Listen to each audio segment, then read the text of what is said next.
шуруъ аз миёнаҳои солҳои 40-50 асри 20 шумораи зиёди намудҳои олами набототу ҳайвонот бино бар таъсири фаъолияти инсон дар натиҷаи истифодаи нодурусти захираҳои табиат аз ҷумла захираҳои органикӣ рӯ ба таназзул оварданд ва қисми зиёд аз байн рафтанду боқимонда ба намудҳои эндемикӣ табдил ёфтанд. Ин раванд нигаронии ҷомеаи ҷаҳонро ба миён оварда гуфтушунидҳо ҷиҳати пешгирии ин ҷараён рӯи кор омад.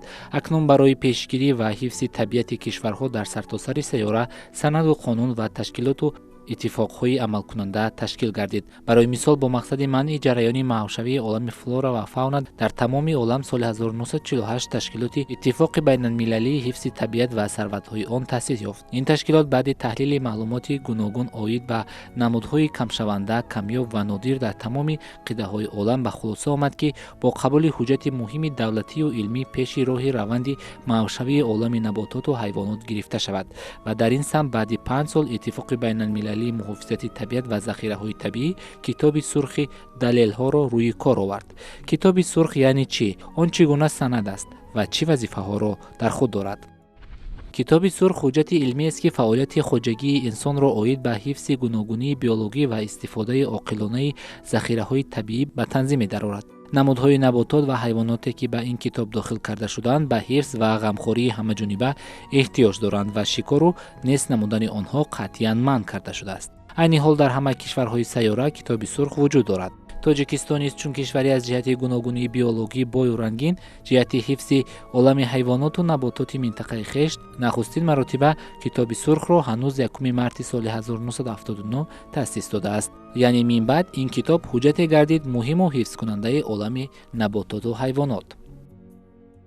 бо дастгирии ҳукумати ҷумҳурии Тоҷикистон бори аввал соли 2015 нашри дуюми китоби сурхи ҷумҳурии Тоҷикистон ба нашр расонида шуд, ки дар он намуд ва ҳайвоноте, ки имрӯз миқдорашон кам боқӣ мондаанд ва ба муҳофизат эҳтиёҷ доранд, ворид гардиданд. бояд қайд намуд, ки дар замони шӯравӣ дар Тоҷикистон дар ҳайати собиқ иттиҳоди шӯравӣ буданд. соли 1985 аввалин маротиба яъне китоби сурх нашр гардида буд, ки дар он теъдоди намуди ҳайвоноти ҷумҳурӣ ба 157 намуд мерасид, ки инҳо ба муҳофизат эҳтиёҷ доштанд. имрӯз дар нашри дуюми китоби сурхи ҷумҳурии Тоҷикистон миқдори намудҳои нодир ва камшумор ба 222 адад расидааст, ки ин аз яъне таъсири фаъолияти хоҷагидории инсон шаҳодат медиҳад. аз нигоҳи коршиносони соҳа рӯи кор омадани китоби сурхи Тоҷикистон дар ҳамон замон айни муддао ва саривақтӣ буд, зеро дар ҳудуди кишвари мо низ аллакай баъзе аз намудҳои намояндагони ҳайвоноту наботот нест ва ё дар ҳоли маҳвшавӣ қарор доштанд. бояд гуфт, ки дар нашри якуми китоби сурхи Тоҷикистон 162 намуди ҳайвонот ва 222 намуди растаниҳои нодир, ки дар зери таҳдиди маҳвшавӣ қарор доштанд, дохил гардида буд. ба гуфти корбарону коршиносони соҳа, нашри аввали китоби сурхи Тоҷикистон тӯли қариб 30 сол дар ҳифз ва нигоҳдории гуногунии биологии Тоҷикистон нақши муҳимро бозид. ҳар як намуди биологӣ ин генофонди табиат аст. бинобар ин агар намуд аз табиат барҳам хӯрад ё нест шавад, ин раванди бебозгашт мебошад. гарчанде ки имрӯз технологияи ҳозиразамон имконият медиҳад, ки бо роҳи клонировани намуд аз сари нав яъне барқарор намуд, лекин он дар шакли табиӣ ҳеҷ вақт яъне созгор буда наметавонад. бинобар ин масъалаи ҳифз ва нигаҳдорӣ имрӯз дар тамоми дунё масъалаҳои муҳими замони муосир ба ҳисоб меравад. ҳанӯз соли 1997 Тоҷикистон узви созмони милали муттаҳид оид ба конвенсияи гуногунии биологӣ гашт, ки ин дар назди мо зоологҳо ва аҳли ҷомеа як қатор масъалаҳое гузошт, ки нисбати он мо бояд амал намоем. маврид ба ёдоварист, ки яке аз самтҳои асосии сиёсати имрӯзии ҳукумати кишвар равона шудааст ба ҳифзу муҳофизати муҳити зисту табиат ва маҳз ана ҳамин сиёсати созандаву бунёдкунандаи роҳбарияти олии мамлакат буд, ки дар кишвари мо ба соҳаи экология ва сиёсати экологӣ барои нигаҳдории гуногунии биологӣ таваҷҷӯҳи махсус равона гардид. ин буд, ки тибқи фармоиши ҳукумати ҷумҳурӣ бо ибтикори мақомоти ваколатдори соҳа, кумитаи ҳифзи муҳити зисти назди ҳукумати ҷумҳурии Тоҷикистон ва Академияи миллии илмҳои ҷумҳурии Тоҷикистон нашри дуввуми китоби сурхи Тоҷикистон рӯи чоп омад.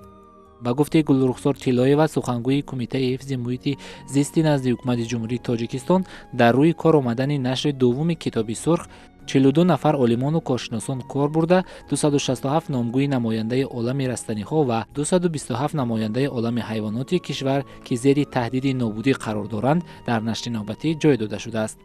бо назардошти зарурияти омода намудани нашри дуюми Китоби сурхи Тоҷикистон дар асоси фармоиши ҳукумати ҷумҳурии Тоҷикистон аз 2 декабри соли 2009 таҳти рақами 121 гурӯҳи корӣ оид ба таҳия намудани низомномаи нави Китоби сурхи ҷумҳурии Тоҷикистон таъсис гардид, ки ба ҳайати он олимони Академияи Миллии илмҳои Тоҷикистон ва мутахассисони салоҳиятдори Кумитаи ҳифзи муҳити зисти назди ҳукумати ҷумҳурии Тоҷикистон дохил гардиданд.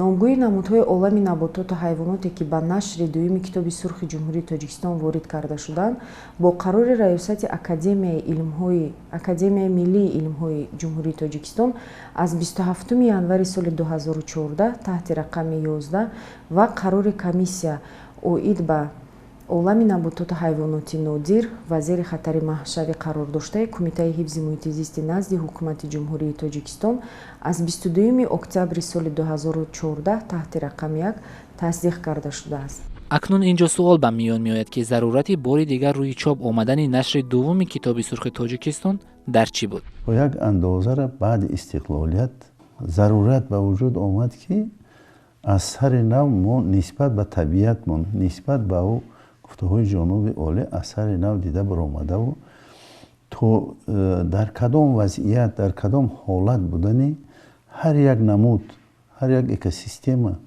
ҳар як ҷомеаи олами набототу ҳайвонота баҳодиҳӣ кунему аз сари нав бинем ки дар кадом ҳолат аст.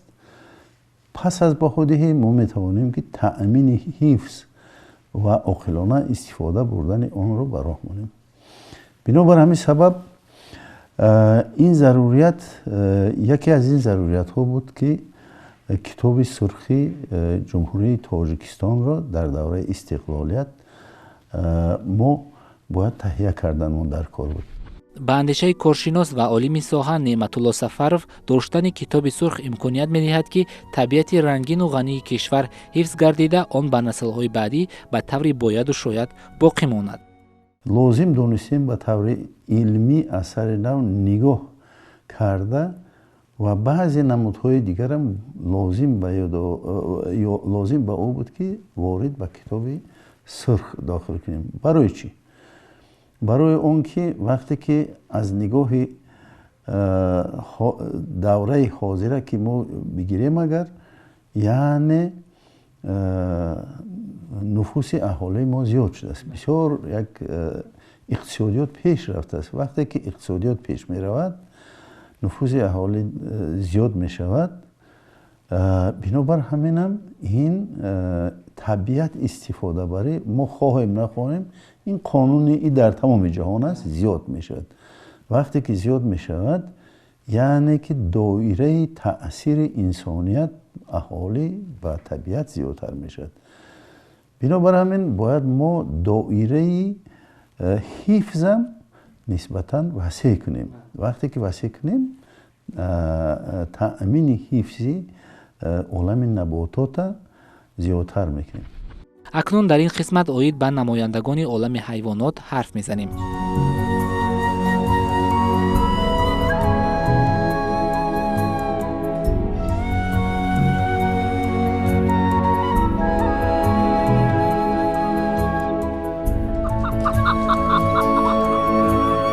инҷо мебояд зикр намуд ки олами ҳайвоноти кишвари мо ниҳоят бою рангин мебошад ва тибқи арзёбии олимони соҳа ин гуногунрангӣ 13 000 намудро дар бар мегирад. ба андешаи омӯзгори кафедраи зоологияи Донишгоҳи Миллии Тоҷикистон Нуриддин Мирзоев дар ҳудуди кишвари мо намудҳои ҳайвоноте зиндагӣ мекунанд ки онҳо танҳо хоси минтақаи ҷумҳурии мо ҳастанд ва ин намудҳо дар дигар минтақаҳо дида намешаванд. аз ин рӯ ҳифзу ҳимояи олами ҳайвонот масъалаест мубрами рӯз. имрӯз яке аз масъалаҳое ки мубрам аст ин ҳифз ва нигаҳдории намудҳои нодир ва камшумори ҷумҳурии Тоҷикистон мебошад. бояд қайд намудем ки дар байни олами ҳайвоноти тоҷикистон намудҳое дучор мешавад ки онҳо хоси иқлим ва минтақаи тоҷикистон мебошад ва дар дигар қиттаҳои кураи замин дучор намешавад. Ин гуна намудҳоро намудҳои эндемикӣ меноманд. аз ин роҳ ҳифз ва нигаҳдории онҳо яке аз масъалаҳои мубрами рӯз ба ҳисоб меравад. ба намудҳои нодири ҷумҳурии тоҷикистон бештар яъне намудҳои ширхӯрон, паррандаҳо, обхокиҳо ва яке аз гурӯҳҳои осебпазир хазандаҳо дохил карда мешавад ки имрӯз дар зери таъсири фаъолияти хоҷагирии рӯи инсон миқдори онҳо дар табиат ниҳоят яъне коҳиш ёфтааст. عامل اساسی به نیستی رسیدن عالم نباتات را باشد. رحمت الله سفرов مدیر کافدرای بوتانیکای دانشگاه ملی به تاثیر آنتروپوژنی یعنی تاثیر بی‌واسطه انسان ربط می‌داند.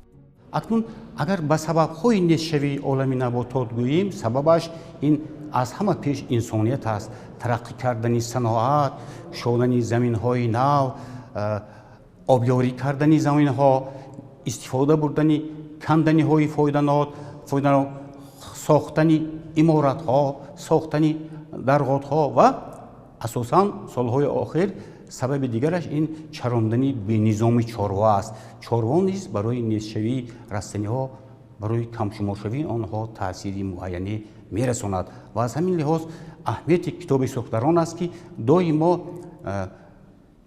مانع می‌شود و در حزب نگاهداری عالم نباتات همچون سند دولتی در نگاهداری گوناگونی تمام عالم گوناگونی بیولوژی عالم نباتات و حیوانات یعنی که اهمیت کلان مقام منزلتی کلان دارد.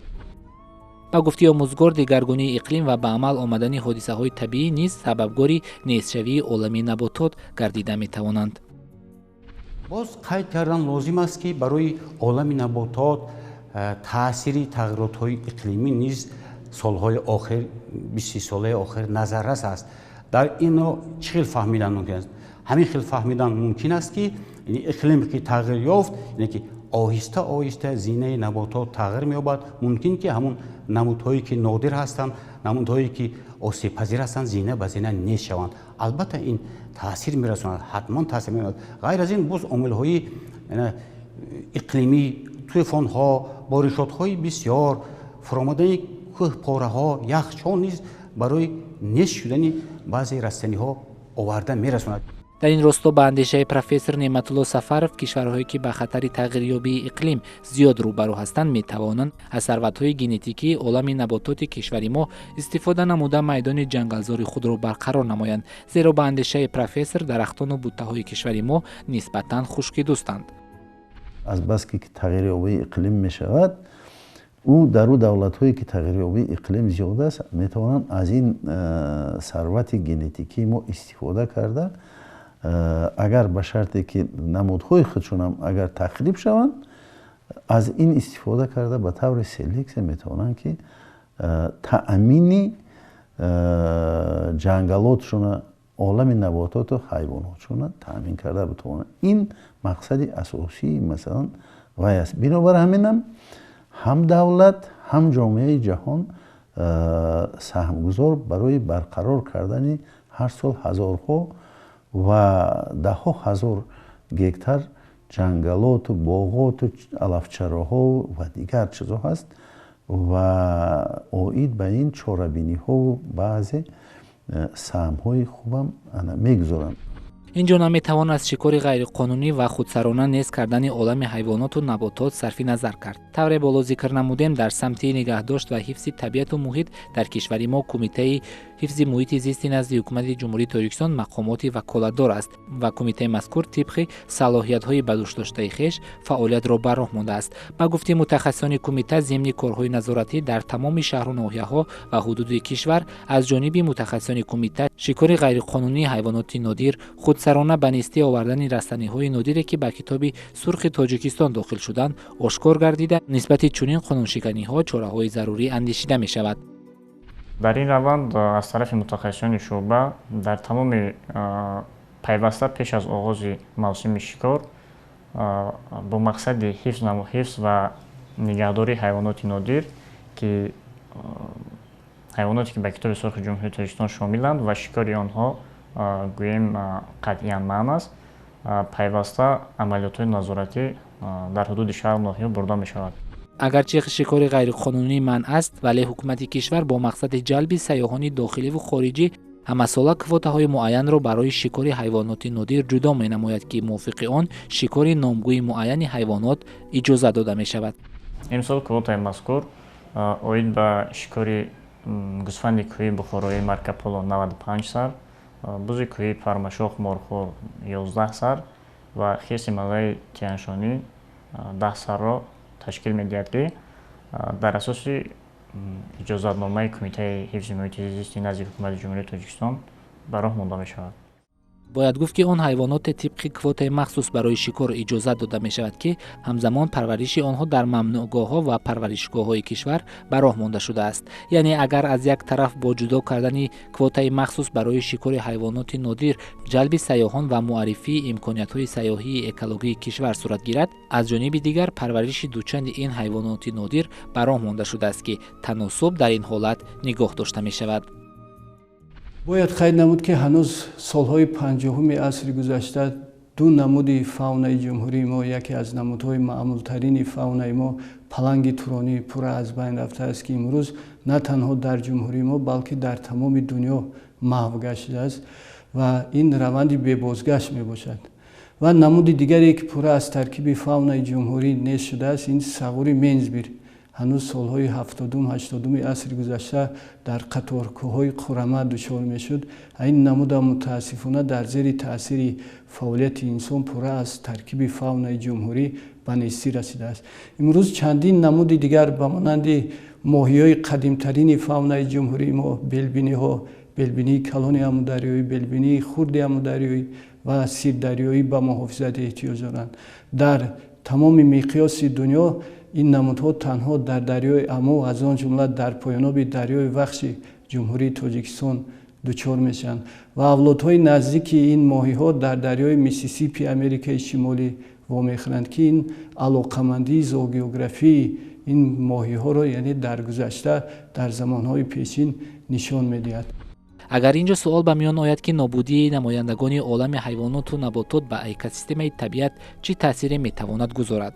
ба посух аз чунин суол олимону коршиносон баронанд, ки нобудии намояндагони олами ҳайвонот ва наботот метавонад боиси кандашавии занҷираи ҳаётӣ миёни олами флора ва фауна гардад, ки ин боиси пайдошавии баъзе аз бемориҳои сироятӣ низ гардида метавонад. ҳайвоноту наботот бо якдигар, яъне тавъаманд. аз ин рӯ нестшавии намуди растанӣ мумкин аст ба нестшавӣ ё камшавии манбаи ғизои дигар намудҳо, яъне оварда расонад. як чизи оддӣ аст, ки дар табиат ҳар як фард мавқеи худша дорад. як намуд нобуд шуд, агар ин аз паси худ зарарҳои, яъне танзими мувозинат дигар мешавад, ё ки баробарии вазни табиат дигар мешавад. вақти баробарӣ дигар шуд, масалан мо як чизи бениҳоя дар давраи шӯрои солҳои 57 як паланги туронӣ гуфтани як намуд буд. мутаассифона дар соли 57 охирон адади вай аз табиат нобуд шуд. ин сабаби он гашт, ки дар ҳамон давра дар инами ноҳияҳои ҷанубии Тоҷикистон, куҷои туғайзорҳо ки буданд, шағолҳо бисёр шуданд. шағолҳо ки бисёр шуданд, аз паси шағолҳо мурғи даштӣ кам шуд. мурғи даштӣ ки кам шуд, баъзе касалиҳои сирояткунандаи ҳашаротҳо пайдо шуданд. ин яъне дар як минтақа, яъне ҳамон тавозун гуфтем, ё ин ки мувозанати табиӣ ки вайрон шуд, ин халалдор мегардад ва ягон касалӣ, ягон воқеа ҳатман ба вуҷуд омаданаш мумкин аст. аз суҳбатҳо аён гардид, ки сабаби асосии ба нестӣ расидани олами ҳайвонот ва наботот фаъолияти бетанзимонаи инсон аст. пас агар бо зиёд шудани аҳолӣ ва аз худ намудани майдони заминҳо, инчунин истифодаи сарватҳои табиӣ, олами флора ва фауна коҳиш ёбад, дар ин сурат чӣ бояд кард, ки ҳам зиндагии инсонҳо босубот бошаду ҳам табиат бо гуногунрангиаш побарҷо бошад? мо аллакай вобаста ба ҳамон рафти ҷомеаи ҷаҳон дар худи Тоҷикистон аллакай соли 2003 стратегияи миллӣ милли барои ҳифз ва оқилона истифода бурдани табиат таҳия шуд ва ба қарори ҳукумати ҷумҳурии Тоҷикистон рақами 293 яъне тасдиқ гардид. дар ҳамон қарор тамоми истифодабардорандагони табиата аз боло ба поён ва аз поён то боло аз як шахс ё як хоҷагидор оила то ноҳияву шаҳру вилояту ҳукумати ҷумҳурӣ вазифадор кардааст ки барои ин беҳдошт яъне барқароркунӣ ура вақте табиата истифода мебарем мо бояд барқарор кунем ура. падару бобоҳои мо шинонданд, мо истифода кардем. акнун бояд мо аз ҳамон чизе ки истифода мекунем ура барқарор кунем ва ояндаи худмон бимонем. ин чизи бисёр муқаддас аст. ин гуфта ин дар ҳақиқат чизи муқаддас аст. бинобар ҳамин солҳо мо ба воситаи қариб ҷумҳурии Тоҷикистон зиёда аз ҳар сол 40-50 миллион доллари амрикоӣ сарф барои барқароркунии табиат, барқароркунии ҷангал фақат аз буҷаи ҷумҳурӣ вай мекунад. ба ғайраи буҷаи ҷумҳурӣ вақте ки буҷаи ҷумҳурӣ ина пешбинӣ кардааст, пасай буҷаи ҷумҳурӣ ташкилотҳои ҷаҳонӣ манфиатдори чӣ хеле ки ман дар пештар гуфта гузаштам ва ё манфиатдоранд барои нигоҳ доштани чизҳои генетикӣ, сарватҳои генетикии мо ва ё саҳм мегузоранд. дар давраи ту 10 солаи дуру дароз фаъолияти инсон ба табиат хеле таъсираш расидааст. яъне ки зиёдшавии аҳолӣ оварда расондааст ки имрӯз дар минтақаҳо мисол камшавии растаниҳои нодир ки дар ҳадди нестшавӣ қарор доранд, ҳайвоноте ки дар ҳадди нестшавӣ қарор доранд. агар ки мо як чанд даҳсолҳо агар қафо гардем дар ин бисёр минтақаҳои аҳолинишине ки имрӯз рӯ ба инкишоф ёфтанд, як ҷангал ё ин ки як мувозинати биологии табиатро ташкил мекард ки дар он ҳайвонот беҳад ба мисол зисти зиндагии худ машғул буданд. мисол гургҳоро мегирем ё ки мисоли одди бизи пармашох ки шумораш дар ҷумҳурии Тоҷикистон беҳад кам мондааст. агар мо ҳамира ҳифз накунем, муҳофизат накунем, дар ҳамин минтақа яъне мо эҳсос карда метавонем ки мувозинати экология аз нуқтаи назари илмӣ коҳиш ёфтагиаст. дар ҳифзу нигаҳдошти олами набототу ҳайвоноти кишвар ба андешаи коршиносони соҳа нақши мамнӯъгоҳҳо ва парваришгоҳҳо то андозаи назаррас аст. дар ин баробар омили асосии ҳифзу нигаҳдошти табиатро бо тамоми намояндагонаш коршиносони соҳа ба доштани донишу савод ва маърифати баланди экологии шаҳрвандон равона медонанд. ҳаст амалҳои ғайриқонунӣ, ин шикори ғайриқонунии ҳайвонот аст. ин яъне дошти бемайлони моҳиҳо дар кулу ҳавзҳои ҷумҳурии Тоҷикистон аст. ин яъне баъзе иншоотҳое ки сохта мешавад боиси коҳиш ёфтани шумораи намуди ҳайвонот дар минтақаҳои муайян гаштааст. ин омилҳое мебошанд ки боиси камшавӣ ва нодир гаштани ин намудҳо гаштааст. бинобар ин мумкин аст дар оянда вобаста ба таълиму тарбия ҳисси табиатдӯстии донишҷӯён, талабагони мактаби миёна боз ҳам зиёдтар гардад, чунки солҳои 2020-2040 солҳои рушди фанҳои табиӣ, риёзӣ бахшида шудааст. аз ин хотир мумкин аст дар ин партав масъалаҳои ҳифз ва нигаҳдории гуногунии биологӣ дар дарсҳо боз ҳам вусъат ёбад. ман пешниҳод мекунам ки барои баланд бардоштани нигоҳ доштани олами наботот дар байни аҳолӣ корҳои тарғиботӣ зиёд карда шавад. газету маҷаллаю ва семинару тренингҳо дар байни мактабачаҳо, боғчаҳо, дар байни аҳолӣ алахусус деҳот ки намедонанд ин намудҳо барнагардонанд гузарондан зарур аст. тавре дидему шунидему донистем барои ҳифзу ҳимояи муҳиту табиат ҳар як сокинро мебояд бо доштани дониш ва дарки сиёсати экологӣ ҳифзи муҳити зистро бо тамоми бойгариҳояш ба роҳ монда, ҳамчун як фарди воқеан худшиносу худогоҳ саҳми инсонии худро ба иҷро расонад, то мо тавонем дар якҷоягӣ ҳам табиати саршори гуногуниву гуногунрангиро ба наслҳои оянда ба ҷо гузорем ва фаъолияти ҳаррӯзаи худро ки пайвастагии бевосита ба олами набототу ҳайвонот дорад, дар доираи қонуну санад, хусусан ӯҳдадориҳои Китоби сурхи Тоҷикистон ба роҳ монем.